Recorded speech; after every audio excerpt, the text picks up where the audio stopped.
ನಮಸ್ತೆ ಫ್ರೆಂಡ್ಸ್, ನಿಮಗೆಲ್ಲ tassels and ಟೇಲ್ಸಿಗೆ ಸ್ವಾಗತ. ಇವತ್ತು ನಾವೊಂದು ಸ್ಲ್ಯಾಂಟ್ ಆರ್ಚ್ ಕುಚ್ಚು ಡಿಸೈನನ್ನು ಮಾಡಲಿಕ್ಕಿದ್ದೇವೆ. ಅದಕ್ಕೆ ನಾನಿಲ್ಲಿ 6 ಎಳೆ ಸಿಲ್ಕ್ ಥ್ರೆಡ್ ತೆಗೆದುಕೊಂಡು ಅದಕ್ಕೆ ನೋಟ್ ಹಾಕಿ ಬ್ಯಾಕ್ ಸೈಡಲ್ಲಿ ಹಿಡ್ಕೊಂಡಿದ್ದೀನಿ. ಈಗ ಇದನ್ನು ಒಂದು ಸಿಂಗಲ್ ಕ್ರೋಶೆ ಹಾಕಿ ಈ ವರ್ಕನ್ನು ಫಿಕ್ಸ್ ಮಾಡೋಣ. ನಾನಿಲ್ಲಿ ನೀಡಲ್ ನಂಬರ್ 9 ಯೂಸ್ ಮಾಡ್ತಾ ಇದ್ದೀನಿ.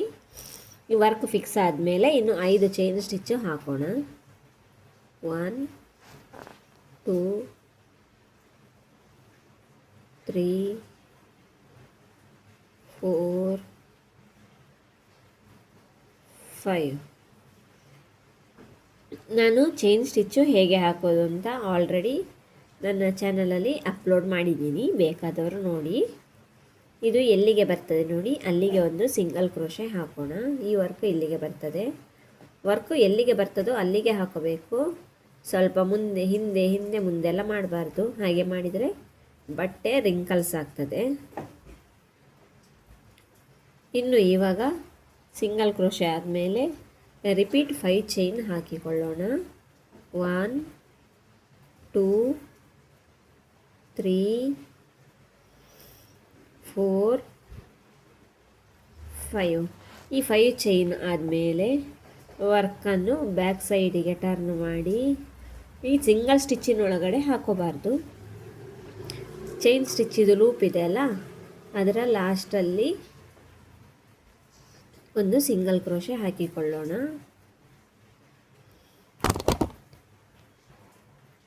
ಈ ಸಿಂಗಲ್ ಕ್ರೋಶೆ ಆದಮೇಲೆ ವರ್ಕನ್ನು ಫ್ರಂಟ್ ಸೈಡಿಗೆ ಟರ್ನ್ ಮಾಡುವ.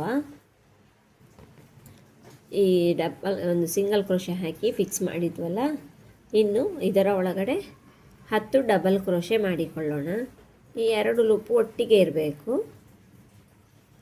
ಇಲ್ಲಿ ಮಾಡಬಾರ್ದು. ಈ ಸಿಂಗಲ್ ಇದು ಗ್ಯಾಪಲ್ಲಿ ಮಾಡಬಾರ್ದು. ಇದೆರಡನ್ನು ಒಟ್ಟಿಗೆ ಹಿಡ್ಕೊಂಡು ಇದರೊಳಗೆ 10 ಡಬಲ್ ಕ್ರೋಶೆ ಹಾಕಿಕೊಳ್ಳೋಣ. ಸೂಜಿ ಮೇಲೆ ಒಂದು ಸತಿ ದಾರ ತೆಗೆದುಕೊಂಡು ಇಲ್ಲೀಗ 3 ಲೂಪು ಫಾರ್ಮ್ ಆಗಿದೆ. 2ರಲ್ಲಿ ಒಂದು ಸತಿ, 2ರಲ್ಲಿ ಒಂದು ಸತಿ.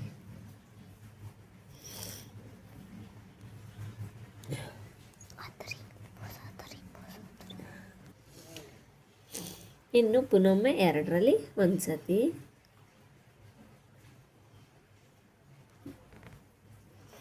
ಈಗ ಸೆಕೆಂಡ್ ಡಬಲ್ ಕ್ರೋಶೆ ಮಾಡೋಣ.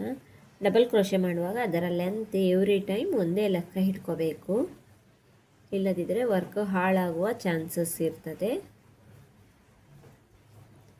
2ರಲ್ಲಿ ಒಂದು, 2ರಲ್ಲಿ ಒಂದು. ಈ ಡಬಲ್ ಕ್ರೋಶೆ ಟ್ಯುಟೋರಿಯಲನ್ನು ಕೂಡ ನಾನು ನನ್ನ ಯೂಟ್ಯೂಬ್ ಚಾನಲಲ್ಲಿ ಆಲ್ರೆಡಿ ಅಪ್ಲೋಡ್ ಮಾಡಿದ್ದೀನಿ. ಯಾರಾದರೂ ಬಿಗಿನರ್ಸ್ ಇದ್ದರೆ ಅವರು ನೋಡಿ ಕಲಿಬೋದು. ಡೀಟೇಲಾಗಿ ಅಪ್ಲೋಡ್ ಮಾಡಿದ್ದೀನಿ, ಅದು ಹೇಗೆ ಮಾಡಬೇಕು ಏನು ಅಂತ. 3 ಆಯಿತು. ಇದರಲ್ಲಿ ಕೌಂಟು ನಾವು ಸರಿಯಾಗಿ ನೆನಪಿಟ್ಕೋಬೇಕು. ಕೌಂಟು ಹೆಚ್ಚು ಕಮ್ಮಿ ಆದರೆ ನಮ್ಮ ಪೂರ್ತಿ ವರ್ಕು ಹಾಳಾಗುವ ಚಾನ್ಸ್ ಇರ್ತದೆ. ಲೆಂತ್ ಯಾವತ್ತೂ ಒಂದೇ ರೀತಿಯಲ್ಲಿರಬೇಕು. ಲೆಂತ್ ಒಂದೇ ರೀತಿ ಇದ್ದರೆ ವರ್ಕು ಚೆಂದ ಕಾಣ್ತದೆ.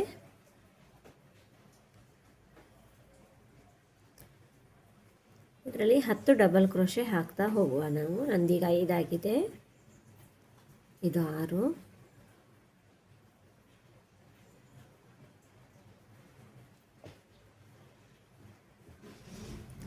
ಕೆಲವರು ಇದರೊಳಗೆ 12 ಡಬಲ್ ಕ್ರೋಶೆ ಕೂಡ ಹಾಕ್ತಾರೆ. ನಾನು 10 ಹಾಕ್ತಾ ಇದ್ದೀನಿ.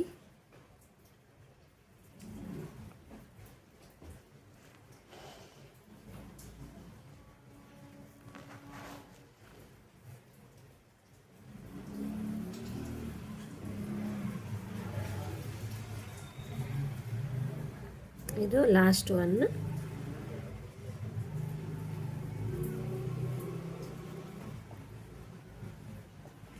ಇವಾಗ ಇದು ಎಲ್ಲಿಗೆ ಬರ್ತದೆ ನೋಡಿ, ಅಲ್ಲಿಗೆ ಒಂದು ಸಿಂಗಲ್ ಕ್ರೋಶೆ ಹಾಕಿ ವರ್ಕನ್ನು ಫಿಕ್ಸ್ ಮಾಡಬೇಕು. ಈ ರೀತಿ ಎಳೆದು ಎಲ್ಲ ಹಾಕಬಾರ್ದು. ಎಲ್ಲಿ ಬರ್ತದೆ ಹೀಗೆ ನಾರ್ಮಲಾಗಿ ಹಿಡಿದು ನೋಡಿ ಅಲ್ಲಿಗೆ ಫಿಕ್ಸ್ ಮಾಡಬೇಕು. ಈ ವರ್ಕ್ ಇಲ್ಲಿಗೆ ಬರ್ತದೆ, ನಾನು ಇಲ್ಲಿ ಫಿಕ್ಸ್ ಮಾಡ್ತೀನಿ ಒಂದು ಸಿಂಗಲ್ ಕ್ರೋಶೆ ಹಾಕಿ.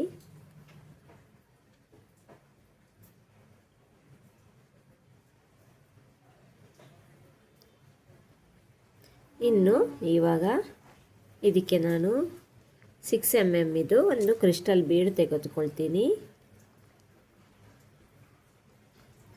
ಈ ರೀತಿ ಬೀಡ್ ತೆಗೆದುಕೊಂಡು ಈ 6 ಸ್ಟ್ಯಾಂಡ್ಸ್ ಇದು ಸಿಲ್ಕ್ ಥ್ರೆಡ್ಡಿನ ಒಳಗಡೆ ಈ ಬೀಡನ್ನು ಇನ್ಸರ್ಟ್ ಮಾಡಿಕೊಳ್ಬೇಕು. ಮಾಡಿ ಒಂದು ಚೈನ್ ಸ್ಟಿಚ್ಚು ಹಾಕಬೇಕು. ಚೈನ್ ಸ್ಟಿಚ್ಚು ಹಾಕಿ ಇನ್ನೊಮ್ಮೆ 5 ಚೈನ್ ಸ್ಟಿಚ್ ಹಾಕಬೇಕು.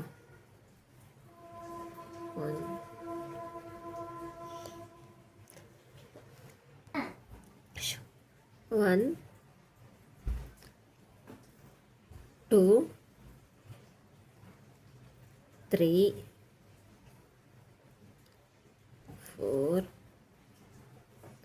5. ಈಗ 5 ಚೈನ್ ಆಯಿತಾ. ವರ್ಕನ್ನು ಬ್ಯಾಕ್ ಟರ್ನ್ ಮಾಡಿಕೊಳ್ಬೇಕು. ಬ್ಯಾಕ್ ಟರ್ನ್ ಮಾಡಿ ಇಲ್ಲಿ ಕೊನೆಯಿಂದ ಲೆಕ್ಕ ಹಾಕಬೇಕು. 1 2 3 4 5th ಡಬಲ್ ಕ್ರೋಶದ ಒಳಗಡೆ ಒಂದು ಸಿಂಗಲ್ ಕ್ರೋಶೆ ಹಾಕಿ ಈ ವರ್ಕನ್ನು ಫಿಕ್ಸ್ ಮಾಡಿಕೊಳ್ಬೇಕು. ಈ ರೀತಿಯಲ್ಲಿ ಈಗ ಫ್ಯಾಬ್ರಿಕ್ಕನ್ನು ಟರ್ನ್ ಮಾಡಿ ಹಿಡ್ಕೋಬೇಕು. ಫಸ್ಟ್ ಹಿಡ್ಕೊಂಡ ಹಾಗೆ ಇನ್ನು ಇಲ್ಲಿಂದ ಇದರೊಳಗೆ 10 ಡಬಲ್ ಕ್ರೋಶೆಯನ್ನು ನಾವು ಹಾಕಿಕೊಳ್ಬೇಕು. ಈಗ ಇದರೊಳಗೆ ಡಬಲ್ ಕ್ರೋಶೆ ನಾವು ಶುರು ಮಾಡೋಣ. ಸೂಜಿ ಮೇಲೆ ಒಂದು ಸತಿ ದಾರ ತೆಗೆದುಕೊಂಡು ಈ ರೀತಿಯಲ್ಲಿ ಹಿಡ್ಕೊಂಡು 3 ಲೂಪಿನಲ್ಲಿ 2ರಲ್ಲಿ ಒಂದು ಸತಿ 2ರಲ್ಲಿ ಒಂದು ಸತಿ ಹಾಗೆ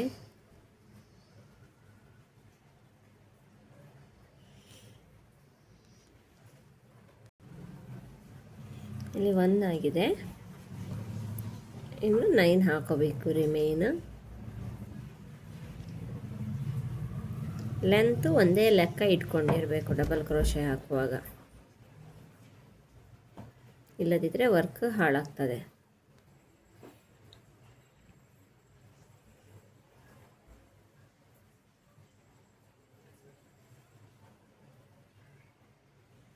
ಇಲ್ಲಿ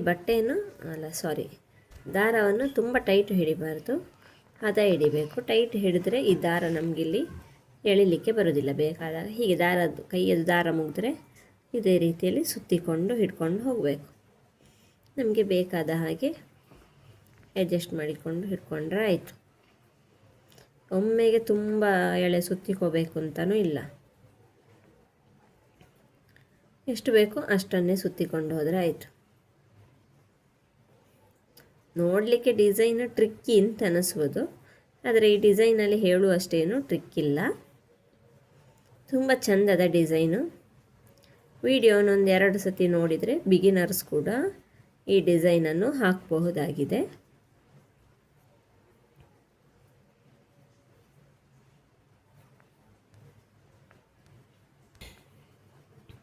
ಈಗ ಇಲ್ಲಿ 6 ಡಬಲ್ ಕ್ರೋಶೆ ಆಗಿದೆ. ಇನ್ನು ರಿಮೇನ್ 4 ಹಾಕೋಬೇಕು ನಾವು.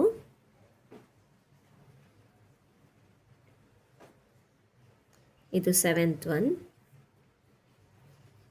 ಈಗ ನನ್ನ ಕೈಯದು ದಾರ ಮುಗ್ದಿತ್ತು ಅಂತ ನಾನು ಸುತ್ತಿಕೊಂಡೆ. 8th one.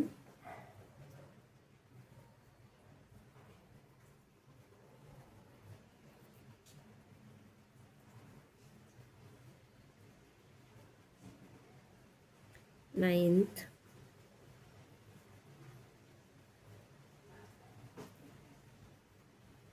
10th. ಇದು ಲಾಸ್ಟ್. ಇದು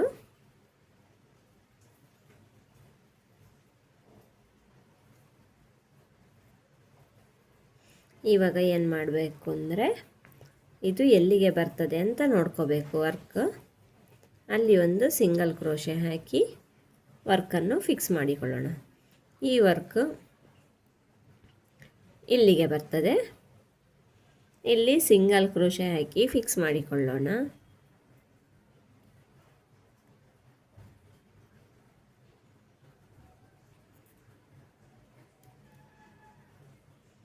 ಈಗ ನಾನು ಇನ್ನೊಂದು ಕ್ರಿಸ್ಟಲ್ ತೆಗೆದುಕೊಳ್ತೇನೆ.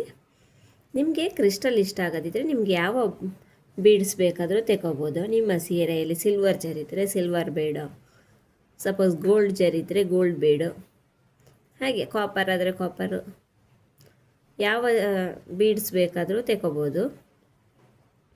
ಈ ರೀತಿ 6 ಸ್ಟ್ರ್ಯಾಂಡ್ಸು ಒಟ್ಟಿಗೆ ಇರಬೇಕು. ಇನ್ನೊಂದು ಸತಿ ಇದರೊಳಗೆ ಹಾಕಿ, ಈಗ ನೋಡಿ ಇಲ್ಲೊಂದು ದಾರ ಬಿಟ್ಕೊಂಡಿತು. ನಾನೀಗ ಪುನೊಮ್ಮೆ ಎಲ್ಲವನ್ನು ಒಟ್ಟಿಗೆ ಕವರ್ ಮಾಡಿಕೊಳ್ತೀನಿ ಈ ರೀತಿಯಲ್ಲಿ. ಇವಾಗ ಇದು ಫಿಕ್ಸ್ ಆಯಿತು ಇದರಲ್ಲಿ. ಇನ್ನೀಗ ಪುನಃ 5 ಚೈನ್ ಸ್ಟಿಚ್ಚು ಹಾಕ್ಕೊಳ್ಬೇಕು.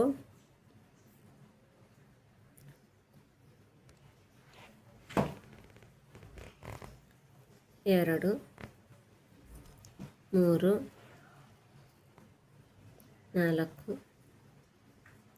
5 ಈಗ ಇಲ್ಲಿ 5 ಚೈನ್ ಸ್ಟಿಚ್ ಆಯಿತು. ನಾನೀಗ ಫ್ಯಾಬ್ರಿಕನ್ನು ಬ್ಯಾಕ್ ಟರ್ನ್ ಮಾಡಿ ಇದನ್ನು ನಾನಿಲ್ಲಿ 5th ಚೈನಿಗೆ ಡಬಲ್ ಕ್ರೋಶದ 5th ಇದಕ್ಕೆ ಫಿಕ್ಸ್ ಮಾಡಿಕೊಳ್ತೀನಿ.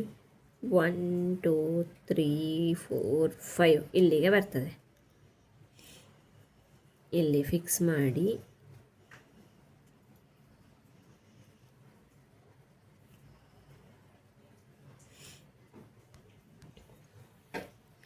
ಇಲ್ಲಿಗ ಫಿಕ್ಸ್ ಆಗಿದೆ ಅಲ್ವಾ. ಇನ್ನೀಗ ಫ್ಯಾಬ್ರಿಕನ್ನು ಪುನಃ ಮೇನ್ ಸೈಡಿಗೆ ಟರ್ನ್ ಮಾಡಿ ಇದರ ಒಳಗಡೆ ಇನ್ನು ಪುನಃ 10 ಡಬಲ್ ಕ್ರೋಶೆಯನ್ನು ನಾವು ಹಾಕಿಕೊಳ್ಳೋಣ. ಇದರ ಒಳಗಡೆ 10 ಡಬಲ್ ಕ್ರೋಶೆ ಹಾಕಿಕೊಳ್ಳೋಣ. ಇದರದ್ದು ಏನಿಲ್ಲ, ಇಷ್ಟೇ. ಎಂಡಿಗೆ ಆಗುವಾಗ ಸಿಂಗಲ್ ಕ್ರೋಶೆ ಹಾಕಿ 5 ಚೈನ್ ಹಾಕಿ ಫ್ಯಾಬ್ರಿಕನ್ನು ಉಲ್ಟಾ ಟರ್ನ್ ಮಾಡಿಕೊಂಡು 5ನೇ ಚೈನಿನ ಮೇಲೆ 5ನೇ ಡಬಲ್ ಕ್ರೋಶದ ಮೇಲೆ ಫಿಕ್ಸ್ ಮಾಡಿಕೊಳ್ಳೋದು.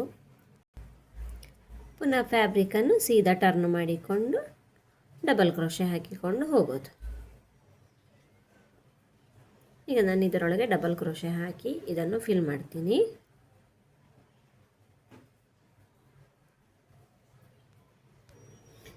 ಈಗ ಇದರೊಳಗೆ ನನಗೆ ಬೇಕಾದ 10 ಡಬಲ್ ಕ್ರೋಶೆ ಹಾಕಿದ್ದೀನಿ. ಇದನ್ನು ಈಗ ಇಲ್ಲಿ ನಾವು ಫಿಕ್ಸ್ ಮಾಡಿಕೊಳ್ಳೋಣ. ಒಂದು ಸಿಂಗಲ್ ಕ್ರೋಶೆ ಹಾಕಿ ಈ ವರ್ಕ್ ಇಲ್ಲಿಗೆ ಬರ್ತದೆ, ಇಲ್ಲ ಗೊತ್ತಾ ಫಿಕ್ಸ್ ಮಾಡಿಕೊಳ್ಳೋಣ.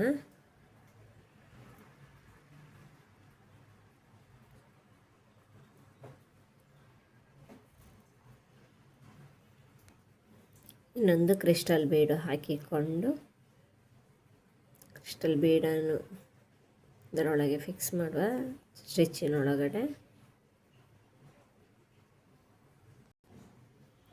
ಇಲ್ಲಿ ಒಂದು ಸ್ಟಿಚ್ ಹಾಕಿ ಚೈನ್ ಸ್ಟಿಚ್ ಹಾಕಿ ಇದನ್ನು ಕೂರಿಸ್ಕೊಳ್ಳುವ.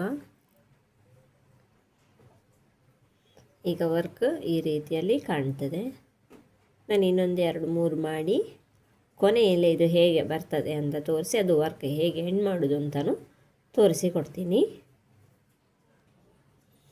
ಈಗ ನಾನು ಕೊನೆಯದಕ್ಕೆ ಈಗ ವರ್ಕಿನ ಕೊನೆ ತನಕ ಬಂದೆ. ಈಗ ಲಾಸ್ಟಲ್ಲಿ ಇದಕ್ಕೊಂದಕ್ಕೆ 10 ಚೈನ್ ಸ್ಟಿಚ್ ಮಾಡಿ 10 ಡಬಲ್ ಕ್ರೋಶೆ ಮಾಡಿ ಅದನ್ನು ಹೇಗೆ ಫಿಕ್ಸ್ ಮಾಡೋದು ಅಂತ ಹೇಳಿ ತೋರಿಸ್ತೀನಿ. ಈಗ ವರ್ಕ್ ಹೀಗೆ ಕಾಣಿಸ್ತಾ ಉಂಟು. ಈಗ ಡಬಲ್ ಕ್ರೋಶೆ ಮಾಡೋಣ.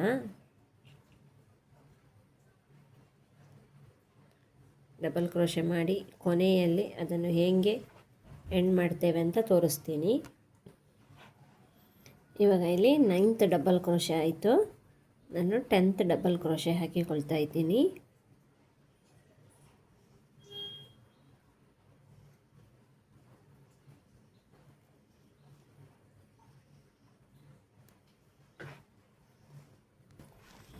ಈಗ 10th ಡಬಲ್ ಕ್ರೋಶೆ ಹಾಕಿ ಆಗಿದೆ.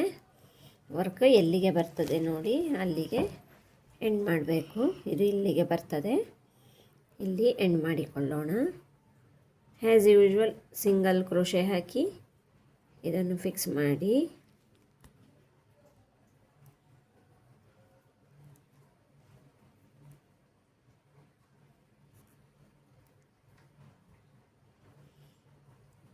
ಇನ್ನೊಂದು ಚೈನ್ ಸ್ಟಿಚ್ ಹಾಕ್ಕೊಳ್ಳೋಣ. ಹಾಕಿ ಈ ಉಳಿದ ದಾರವನ್ನು ಟ್ರಿಮ್ಮರಿಂದ ಕಟ್ ಮಾಡಿಕೊಂಡು ಇದಿಲ್ಲಿ ಹೀಗೆ ಇರ್ತದಲ್ಲ, ಇದನ್ನು ಈ ರೀತಿ ಎಳೆದುಕೊಂಡ್ರೆ ಟೈಟ್ ಆಗ್ತದೆ, ನಾಟ್ ಆಗ್ತದೆ. ಇನ್ನು ಇದನ್ನು ಇಲ್ಲಿ ಬ್ಯಾಕ್ ಸೈಡಲ್ಲಿ ಫ್ಯಾಬ್ರಿಕ್ ಗ್ಲೂ ಹಾಕಿ ಫಿಕ್ಸ್ ಮಾಡಿಕೊಂಡ್ರೆ ಆಯಿತು. ವರ್ಕ್ ಈ ರೀತಿಯಲ್ಲಿ ಕಾಣ್ತದೆ. ಆಲ್ ಓವರ್ ಸೀರೆಗಾಗುವಾಗ ಪೂರ್ತಿ ಸೀರೆ ಈ ರೀತಿಯಲ್ಲಿ ಹಾಕಿಕೊಳ್ಬಹುದು. Thank you.